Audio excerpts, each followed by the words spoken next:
दर्शक बंधु राज्य में जो मैंने सब भत्ता टंका पाँच से आसीगला गोटे बहुत बड़ खुशी खबर। सरकार से ने बड़ घोषणा। खूब शीघ्र राज्य में मिलवाक जाऊँगी 3000 टंका भत्ता। सरकार पाखु आसला बड़ खबर। तेज कौन रही संपूर्ण खबरटी जानापी भिडियोटी को शेष पर्यंत जमीदे भी देखूँ।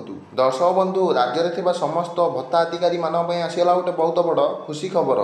समस्त को एवं खूब शीघ्र मिलवाक जाऊँगी 3000 टंका भत्ता। राज्य में बहुत स्थान में 3000 टंका भत्ता को लेकिन आंदोलन स्टार्ट हो गला। लोक मैंने सरकार पाखे दाबी कर भत्ता राशि को वृद्धि कर 3000 टंका कर कारण ना सरकार किछि दिन तले घोषणा कली कि जो मानकर बयस 80 वर्ष उपरे एवं जो भिन्नक्षम मानकर अक्षमताटी 80% उपरे से राज्य सरकार 3500 टंकार आर्थिक सहायता राशि भत्ता प्रदान करेंगे। तेणु जो लोक मानकर बयस 80 वर्ष तले एवं जो भिन्नक्षम मानकर अक्षमताटी 80% तले से राज्य सरकार पाखे दाबी कर भत्ता को वृद्धि कर 3000 टंकाटी कर एक विशेष सूत्र खबर मिलूँ खूब शीघ्र राज्य में भत्ता टंकार वृद्धि होगा जाऊँगी।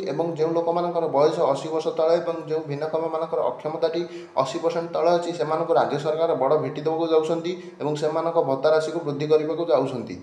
यह आज खबरटी भिडियोटी भल लगे भिडियोटी को लाइक कर दिंतु, चैनल टी सब्सक्राइब कर दिंतु।